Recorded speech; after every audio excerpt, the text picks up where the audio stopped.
kosmetik begitulah teman-teman. Oke.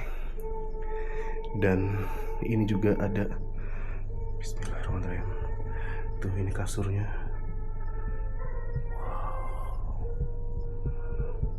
Keren sih ini, bener-bener vintage banget loh.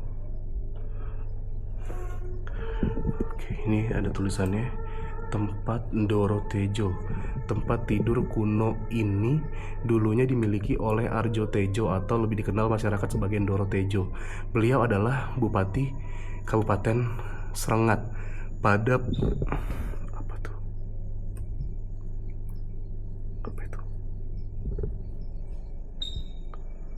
Kok kayak berasa ada orang. Namun demikian oke lah, intinya punya bupati lah ini. Bupati apa tadi? Pertengahan abad ke-19. Oke lah. Kaget gue. Astagfirullahaladzim.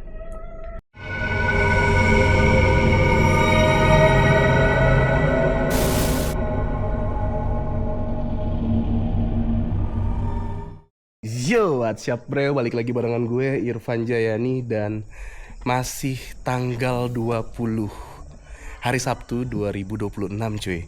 Tapi 3 menit lagi bakal berubah menjadi tanggal 21 hari Minggu 2026. Wow, dan kondisi malamnya ini tinggal untuk coffee shop dan juga bagian museum. Tapi kayaknya gue nggak bakal masuk ke bagian coffee shopnya karena coffee shopnya itu sudah digembok, jadi nggak usah buka tutup. Gue cuma mau kasih informasi. Tempat ini kalau siang itu ramai banget pengunjung, yang mana untuk menikmati suasana vintage dan juga kopinya yang enak banget. Dan tentunya banyak spot foto untuk kasih makan Instagram kalian. Boleh banget datang ke sini, tempatnya di The Karanganyar Coffee di Blitar tepatnya. Ya, jadi tempat ini tapi tutupnya jam 5 sore, buka dari jam 8 atau jam 9 pagi. Jam 5 sore tutup, jadi kalau misalkan kalian mau datang ya datangnya sebelum jam 4 kalau bisa, supaya bisa berlama-lama di sini. Dan untuk bulan Ramadan ada tambahan waktu extend sampai jam 8 atau jam 9 malam baru tutup tempat ini. Oke, kita coba masuk ke bagian museumnya karena menurut Mas Pur, kalau tadi teman-teman nonton part 1-nya mengatakan bahwa di jam 000 itu banyak banget aura mistisnya yang bakalan terasa di dalam sana. Let's go. Oke teman-teman, sekarang kalian bisa lihat sudah jam 001. Gokil. Dan gue gak masuk ke bagian dalam sini teman-teman. Buat teman-teman yang mau lihat video gue tadi masuk ke rumah Loji, kalian nonton dulu di part 1-nya, yang mana itu juga lumayan menarik. Bukan lumayan, bahkan menarik banget untuk kalian tonton. Dan sejujurnya ketika di malam hari vibes-nya itu beda banget ya, berasa banget. Astagfirullah. Oke. Dan ini ada tulisannya Museum Nugroho teman-teman. Dan kita tadi semua ngumpulnya di sini nih, di bagian spot berfoto. Hey, halo.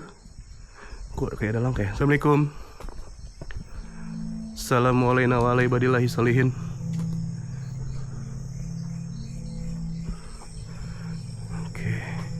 Oh, ini area toiletnya teman-teman.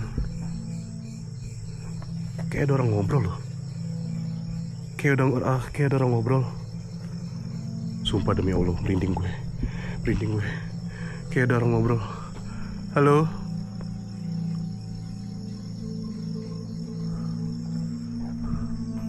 Dan kalau kita jalan lurus ke sana itu menuju ke bagian makam Belanda ya teman-teman ya. Nanti kita juga bakal ke sana, tapi kita lihat dulu waktunya cukup atau enggak. Karena sekarang sudah jam 00:02 nih. Kita coba masuk dulu, ini kayaknya nggak perlu pakai senter deh. Dimatiin dulu kali ya. Wah. Bismillahirrahmanirrahim. Assalamualaikum.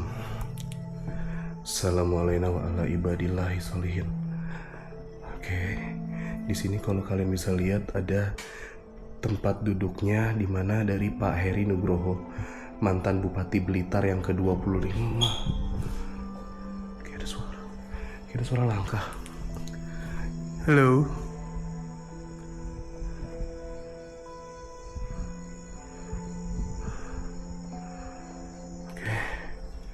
Dan uniknya masih ada suara sinden yang diputer atau tidak dimatikan. Atau memang mungkin suara sinden itu memang diputer selama 24 jam kali ya. Jujur, ini auranya ketika malam beda banget. Vibes-nya bener-bener berasa banget. Assalamualaikum. Assalamualaikum warahmatullahi wabarakatuh. Astagfirullahaladzim, kesandung gue ini ada lantainya ada ningkat gitu, jadi gue ngeliat, sorry kesandung gue. Ini ada lukisan, wow, lukisan perempuan cantik. Di sini juga sama ada nih lukisan perempuan cantik. Di sini juga ada lukisan orang ganteng. Oke. Dan kalau kita ngeliat ke sini, teman-teman bisa lihat ada meja rias. Lalu juga di kasur ini ada sepasang patung. Kok kayak berasa ada orang deh. Entahlah, mungkin perasaan gue doang kali ya. Kita jelasin dulu. Jadi ini ada meja rias, dimana kalau misalkan meja ini masih aktif, biasanya di situ ada perhiasan jadi ngeblank gue. Pelan-pelan Irfan, pelan-pelan. Di sini biasanya ada kosmetik begitulah teman-teman. Oke. Dan ini juga ada, bismillahirrahmanirrahim. Tuh, ini kasurnya. Wow. Keren sih ini. Bener-bener vintage banget loh. Oke, ini ada tulisannya, tempat Ndoro Tejo.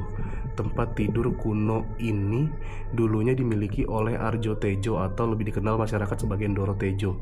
Beliau adalah Bupati Kabupaten Serengat pada apa itu?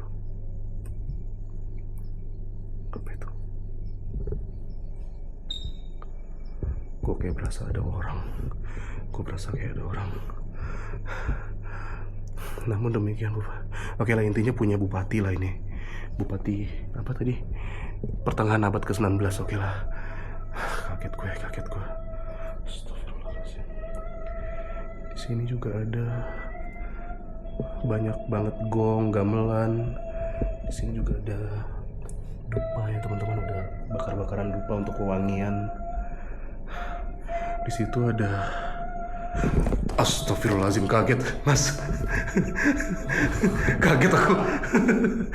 Astagfirullah. Ini saya. Aduh, kaget kan Mas Pur. Ini ngapain mas? Ini tadi kurang satu yang belum saya kasih minyak. Oh gitu. Jadi tadi mungkin yang lain sudah, tapi ya tadi ya ada kerjaan yang lain jadi sempat ketinggalan. Tadi setelah sampean pamit tadi memang saya langsung saya ingat soal masih ada satu keris yang perlu di. Sebelum pulang. Iya, kaget aku. Soalnya juga sudah malam banget. By the way, ini kan kata Mas Pur tuh kalau jam 00 ya gitulah, ini aku bener ke-trigger jadi bener kaget. Ini boleh nanya-nanya mas ya lagi ya? Boleh. Ini proses apa nih mas? Ini hanya pelumasan minyak, jadi untuk menjaga keris supaya tidak korosi. Oke. Dalam bentuk sebagai perawatan. Nah, untuk keris yang saya pegang ini keris yang spesial sebenarnya. Oh, keris apa tuh? Ini jenis keris Megantoro. Nah, konon keris Megantoro ini hanya yang bisa memegang itu para pembesar. Jadi misal kayak raja atau pati yang bisa pegang keris Megantoro. Oh gitu. Jadi rakyat biasa, itu dulu tidak boleh memegang keris Megantoro. Tidak boleh. Jadi ciri khas. Oke. Mungkin kalau pengen boleh pegang mas ya? Denger gak? Ya. Pas banget aku. Oh ya Allah, merinding dong. Mas boleh pegangin mas, biar teman-teman lihat aku megang keris. Jadi wangi banget dan jujur ini.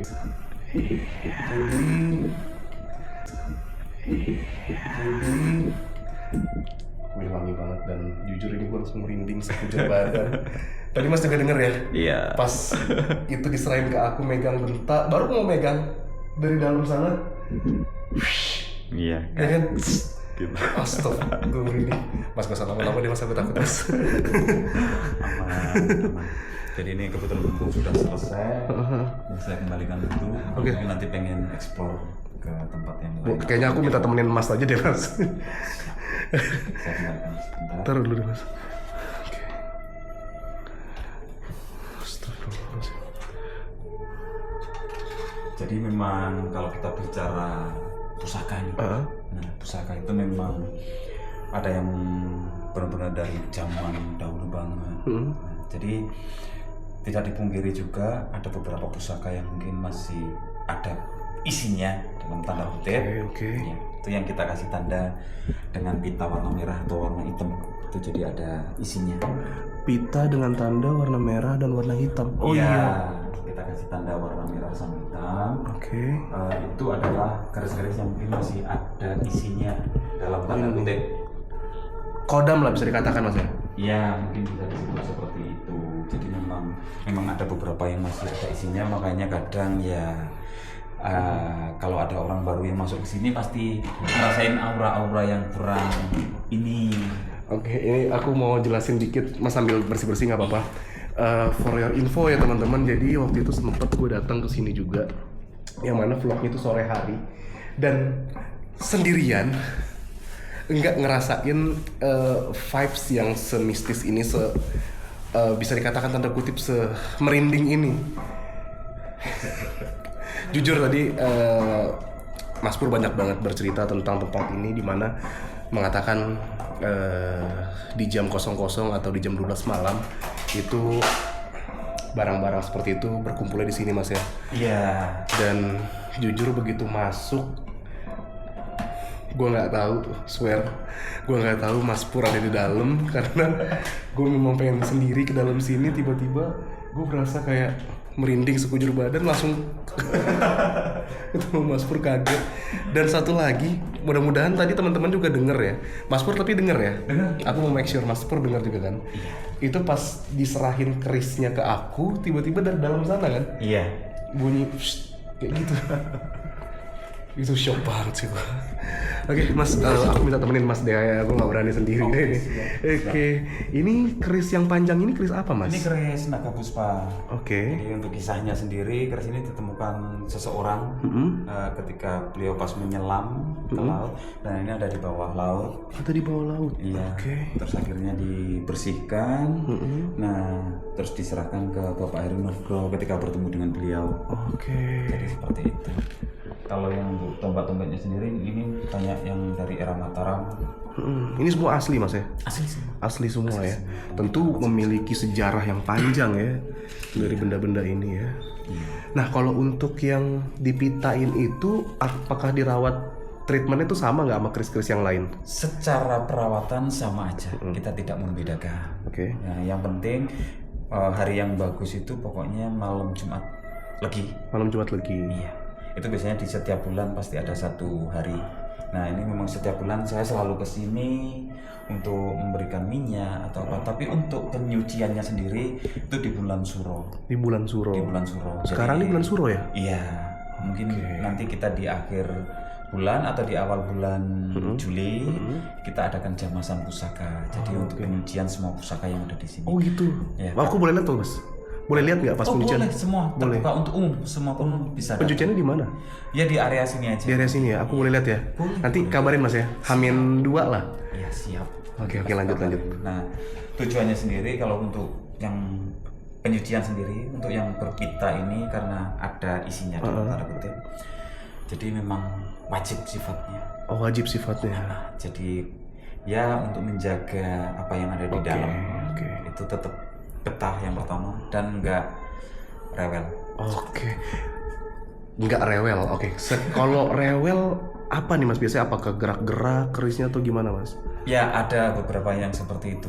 Jadi dia kayak gerak sendiri ataupun getar sendiri dan segala macam. Nah itu mungkin kalau hanya sebatas itu. Tapi takutnya kalau rebelnya sampai ganggu Oh, keluar orang-orang. ya, benar-benar. Nah seperti itu yang kita jagain. Oke. Nah tapi kalau kita berbicara masalah mistis nih ya, ya memang nggak bisa dipungkirin kalau setiap keris mungkin bisa jadi tempat bersemayamnya. Oke. Barang-barang itu ya. Iya. Tapi kalau kita mau berpikir secara logika juga, nah sebenarnya kalau dipikir secara logika ini benda ini sudah umurnya ratusan tahun. Entah dulu dipakai untuk perang dan mungkin sudah pernah membunuh berapa orang kita belum tahu. betul. Dan mungkin masih tersimpan energi-energi itu di sini, Iya di betul. dalamnya. Karena barang ini udah ratusan tahun ya. Oke. Kita lanjut ke sebelah sini apa nih, Mas?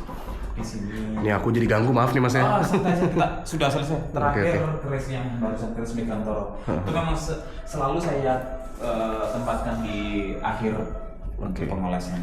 Ini keris asli semua juga nih ya. Asli semua. Kalau kita bicara keris, kita memang nggak pernah mau menyimpan keris yang dalam tanda kutip imitasi. Kita selalu keris yang ori.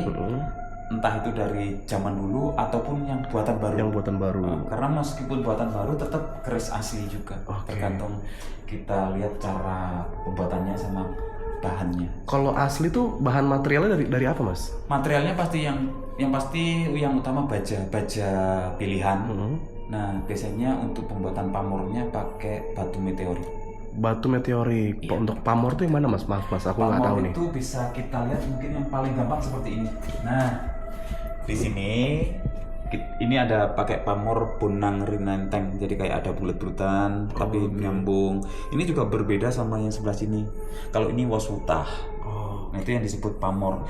Di sini lagi juga beda lagi. Ini melati rinonce, jadi kayak bunga melati yang dirangkai. Nah ada lagi yang mungkin pamor seperti ini. Semua yang berbentuknya melingkarin keris itu namanya bundel mayit. Bundel mayit. Ya. Jadi itu yang disebut pamor.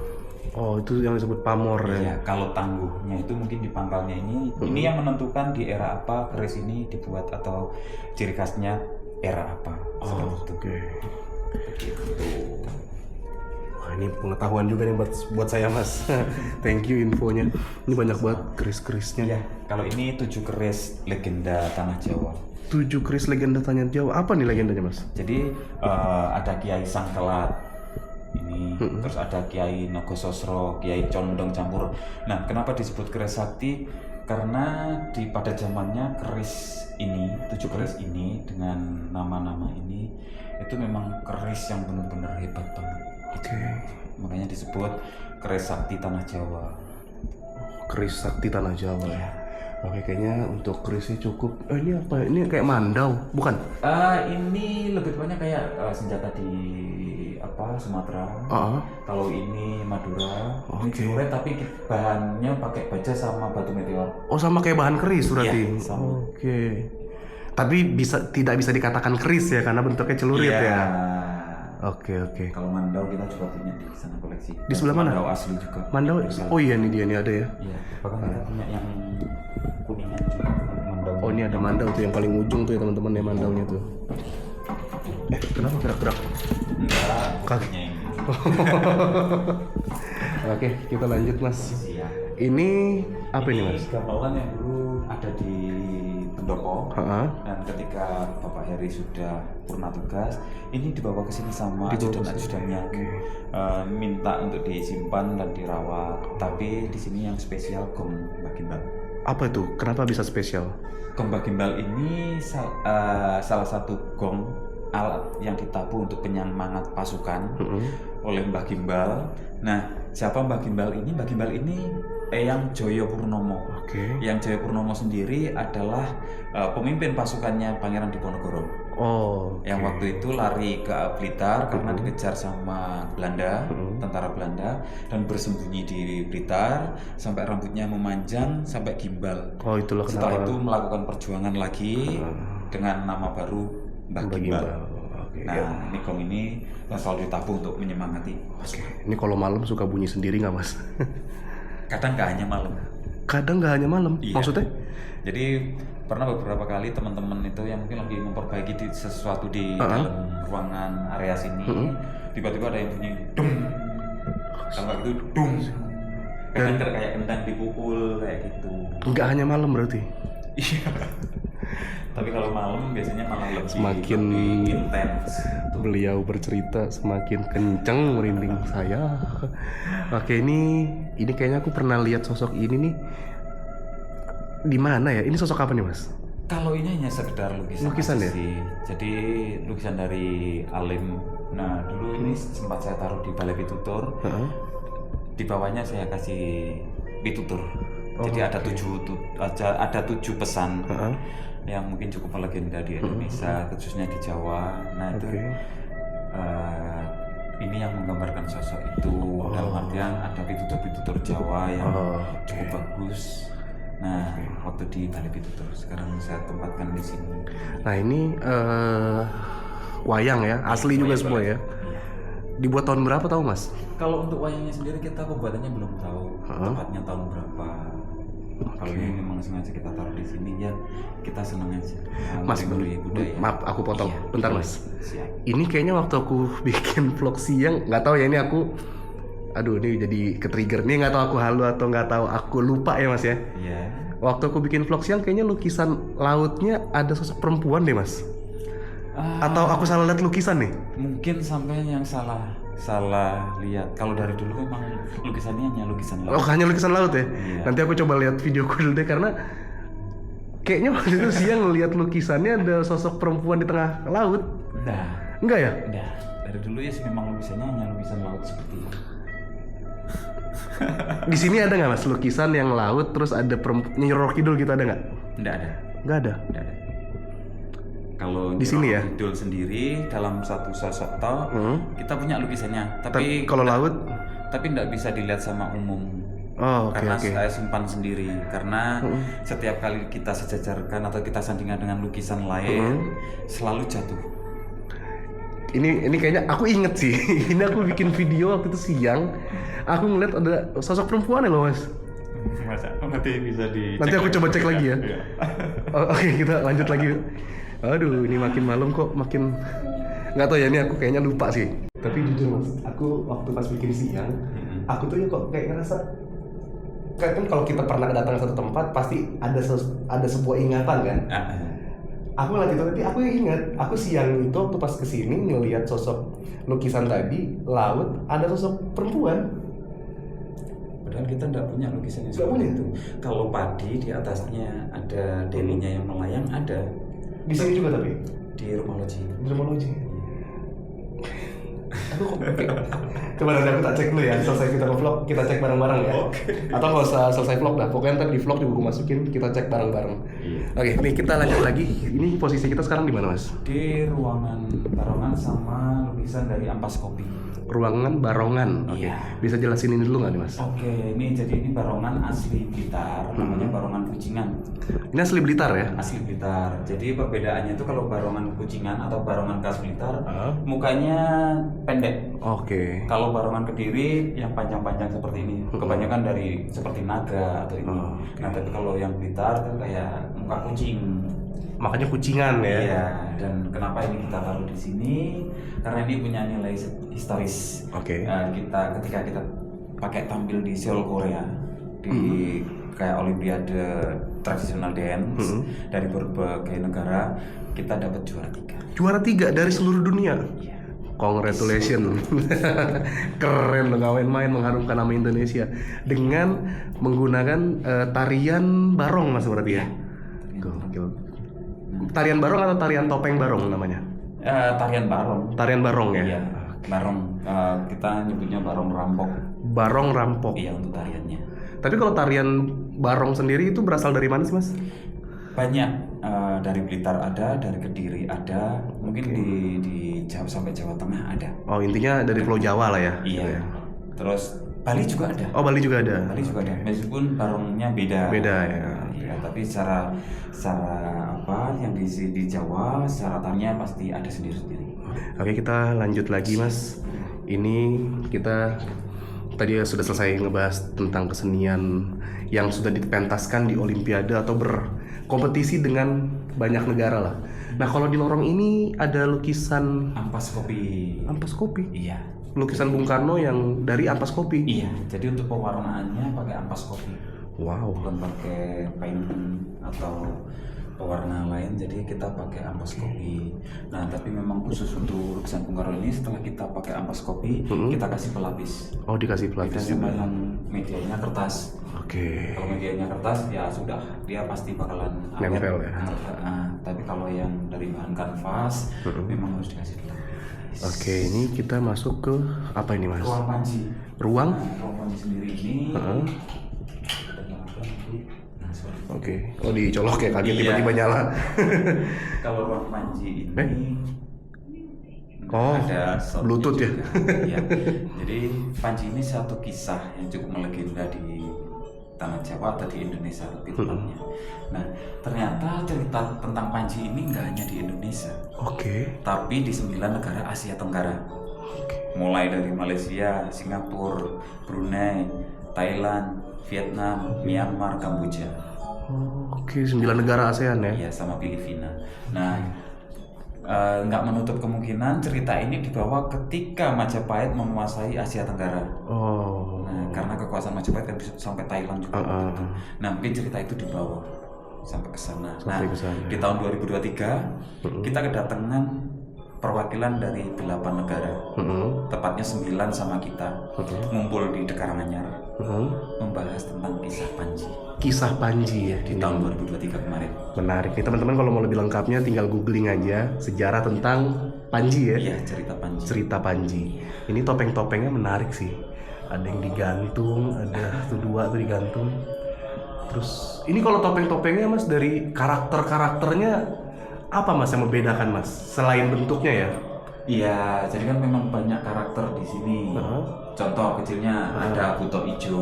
Paling atas tuh ya? Ya, yang warna hijau itu. Terus ada Hermoko. Terus ada Prabu Klana Suwandeno. Oke. Patih Kolon Reneng. Nah, di sini ada Lembu Suro. Lembu sore mana? Yang ini yang Yang biru. biru. Ya, terus ada Lembu Bumerang. Lembu murem. Ya, kalau tahu Lembu Bumarang. Nah, sedangkan di sini ini adalah Panjinya sendiri, Panji Laras. Yang mana tuh? Yang warna kuning mas. Kuning mas, oke. Terus Dewi Sekartaji, Panji Ino Kertapati. Nah, yang di sini lagi itu Dewi Ragil Kuning, sama yang terakhir Dewi Kili Suci. Nah, sebenarnya untuk Panji Ino Kertapati ini sama Panji Laras itu sebenarnya sama. Sama. Karena ada beberapa versi kan. Baru ke bawahnya ada Bambang Painem, Mban Ono, sama Mban Dawolo, sama yang terakhir ini Jarude. Oke, nah ini ada dua sosok topeng nih mas. Apa nih mas? Kalau ini sebenarnya tidak masuk di cerita Panji. Oh tidak masuk ya? Iya. Oke, kita lanjut Dari lagi. kisah yang berbeda. Kalau di ruang berikutnya ini adalah galeri event besar kita. Oke. Mungkin untuk KPK ini sudah berlangsung 3 kali di Karanganyar. Tapi untuk konsepnya sendiri diadaptasi dari PSP. PSP itu Purnama Seruling Penataran ketika pagelaran ini kita gelar di Candi Penataran. Oke. Dan penggagasnya memang Mas Bima Bramantia. Bramantia sewaktu menjabat sebagai Ketua Dewan Kesenian. Siap. Mas, ini yang puncak dari aku explore nih mas. Iya. Yang mana ruangan berwarna merah itu tuh kemarin sore waktu yang aku bikin vlognya, sebulan yang lalu berarti ya. Iya. Aku tuh jalan ke situ berasa memang, kan banyak orang cerita katanya kalau kesini berasa diikutin matanya kan. Orang jalan itu mata lukisannya kayak begini gitu kan. Itu aku kemarin waktu pas nge-vlog sore, aku lewat situ. Jadi pas aku lewat lukisannya tuh kayak begini matanya.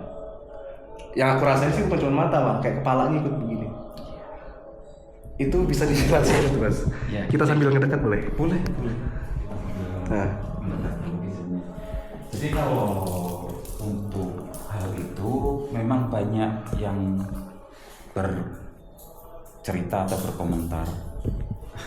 Apa? Jadi memang ada salah satu lukisan di ruangan ini yang mempunyai aura yang cukup gede banget. Oke. Nah, Yang mana sih mas?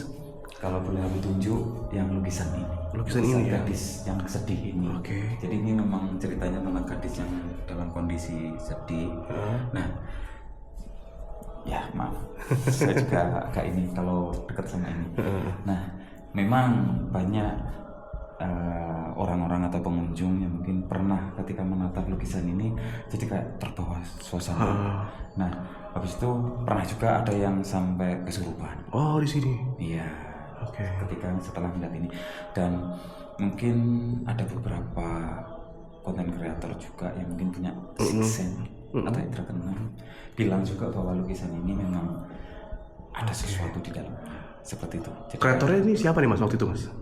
apanya? Yang Konten datang. kreatornya kalau boleh aku sebut ada Om Hao. Om Hao sini. Iya. Bahkan Om Hao pun mengatakan ini ada isinya gitu ya. Iya. Oke. Jadi untuk lukisan ini, jadi setiap pengunjung yang kesini selalu terbawa, terus dia ngerasa kayak diawasin terus mau. Iya, aku ngerasain kemana gitu aja. sih. Gitu. Nah, tapi kalau itu dari segi Mistis ya. Kalau secara logikanya atau ilmiahnya bisa jelasin nggak Mas? ya, kalau saya mungkin yang sering memakai logika atau ilmiah, jadi ini sebuah karya yang cukup sangat bagus dari pelukisnya. Saya acungin banyak jempol untuk pelukisnya, karena dia bisa mampu membuat lukisan yang seolah-olah hidup. Iya.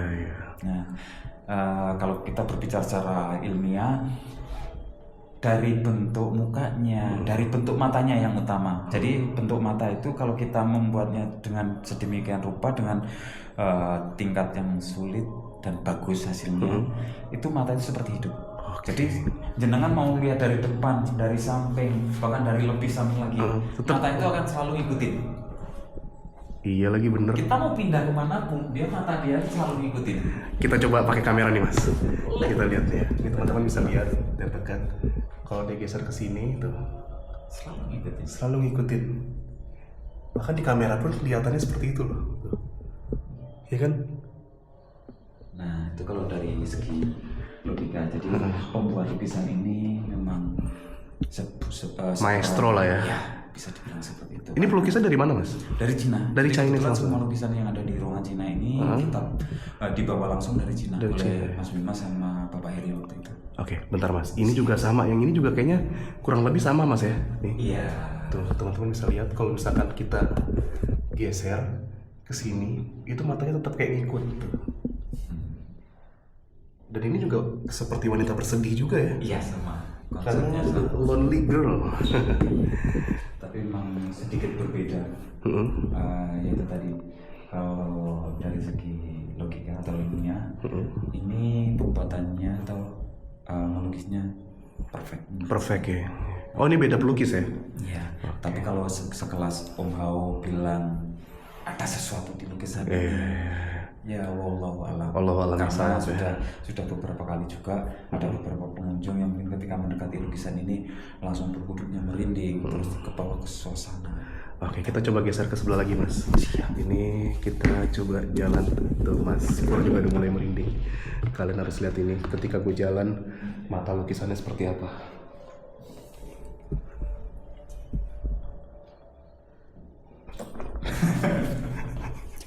Oke, nah ini kita berada di lukisan apa nih Mas? Nah, kalau ini sih lukisan biasa. Lukisan biasa ya? Untuk yang ini agak spesial karena sosok yang dilukis ada Dewi Saraswati. Dewi Saraswati. Salah satu sosok perempuan yang mungkin cukup apa ya punya tingkatan yang tersendiri, Dewi Saraswati sendiri. Dan kebetulan pelukisnya sendiri melukis dengan apa ya, orang asli dilukis, wajahnya ya orang ini tadi modelnya kita sebut aja modelnya yang dilukis itu. Oke, Mas Pur nih mau nggak mau kita lanjut di sini ya, karena di dalam berkali-kali kamera tiba-tiba mati, dinyalain nggak mau lagi, aneh. Pas di sini malah nyala nih. Ya wes lah, mau nggak mau kita lanjut di sini. Itu tadi kita sampai mana cerita tadi Mas ya? Ya sampai di lukisan Dewi Saraswati. Oke, itu tadi lukisan dilukis sama pelukis yang dilukisnya tuh kenapa tadi? Modelnya itu modelnya. sekitar tahun 2002. Dan kebetulan namanya sama dengan sosok yang dilukis. Namanya sama dengan sosok yang dilukis. Tahun 2002. Sekitar tahun 2002 itu namanya Dewi Saraswati juga. Dan yang sosok yang mau dilukis itu juga sosoknya Dewi Saraswati. Jadi kebetulan ada nama yang sama. Oke. Mas, ini sebelum aku udahan vlognya. Iya. Kalau teman-teman yang nonton video ini terus mau datang ke sini tuh malam hari juga kira-kira boleh nggak sih? Nerima tamu juga nggak sih malam? Selama ada reservasi atau request, Janjian, nanti bisa saya temenin. Oke, ini kalau misalkan ada yang mau datang ke sini bisa requestnya kemana nih Mas? Boleh ke nomor customer service, nanti biar disampaikan ke saya, atau mungkin dari customer service nanti tinggal dicatat, nah nanti biar dikirimin nomor saya. Oke, ini kalau orang mau ke sini berarti nyari Google-nya apa pencariannya? The Karanganyar. The Karanganyar Coffee ya Mas ya? The Karanganyar Kopi Plantas. Kopi Plantah. Plantah, bahasa Belanda ya? Ejaan Belanda, tapi kalau kita nyebutnya kadang The Karanganyar Kopi Plantas. Plantas, oke. Siap Mas, ini thank you banget informasinya. Selain dapet wawasan baru saya tentang keris, tentang bangunan Belanda, terus juga wisata mistis juga ada ternyata di sini ya.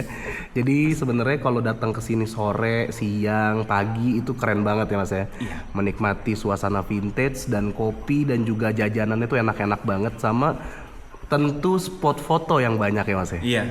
Spot foto yang tentunya melimpah banget, mau di kiri, kanan, pojok, atas yang nggak bisa ya. Atas bisa di mana tuh Mas? Di atas pohon. Atas. Oke. Mas, aku mau make sure sekali lagi nih Mas. Tadi pas penyerahan keris sama-sama dengar kan kita ya Mas? Iya. Ya udahlah, itu jadikan PR aja buat kita lah. Itu apa ya kira-kira ya? Kalau tadi sih sempat ngobrol kayaknya suara hewan Mas ya. Iya. Kemungkinan ya. Secara logika atau secara ilmiah, suara hewan. Secara meyakinkan diri sendiri aja lah ya. Itu takut. Iya, itu hewan ya. Tapi masalahnya jelas banget soalnya. Oke Mas, terima kasih banyak. Sampai ketemu lagi di pencucian keris Mas ya. Nanti tolong dikabarin pas pencucian keris ya. Oke. Thank you Mas Pur. Salam buat Mas Wim. Oke teman-teman, jadi ya nggak tahu juga sih ya, kayak tiba-tiba kamera di play mati. Jadi kamera gue tuh ada settingannya, yang mana kalau kita lagi record itu bisa berhenti tiba-tiba kalau tangan gue begini. Mati kan? Sekali lagi. Mati. Jadi kalau misalkan tangan gue ngangkat atau hands up, telapaknya itu bakal mati sendiri kameranya. Dan tadi di dalam kayak gue nyalain record mati. Artinya ada, nggak tahu deh, gue nggak tahu apa ya Mas ya. Tapi yang jelas kalau tangan gue begini, kameranya mati. Jadi kalau misalkan rekam tiba-tiba mati, artinya ada tangan. Allahu alam. Dan kamera gue kemarin juga nangkep fenomena ini tuh waktu di Gunung Kawi. Jadi kamera tuh settingannya ada kotak tuh. Di sini ada kotak-kotak. Tiba-tiba di Gunung Kawi, di sini sebelah gue kotaknya nyala juga. Yalah, Allah alam lah, itu kayak gitu-gitu susah dijelasin pakai pakai nalar. Jadi nikmatin aja lah, karena kita hidup berdampingan dengan sosok jin dan juga makhluk halus, hal-hal goib lah intinya. Oke, terakhir thank you banget sudah mampir ke channel gue dan nonton video ini sampai habis. Jangan lupa juga dukung terus channel gue, Bang Breu TV, dan juga channel yang satu lagi yang baru, Irfan Jayani. Ini di sini jangan lupa di subscribe juga ya teman-teman ya. Atau nanti gue pin di kolom komentar, kalian boleh ramein di akun kedua dan kalian boleh kasih saran kira-kira di akun yang kedua gue bikin konten apa, ataukah masih berbau horor ataupun konten lainnya. Oke, thank you banget ya. Akhir kata dari gue, Irfan Jayani di Blitar. Jangan lupa bahagia cuy. Kopi plantah. Plantah.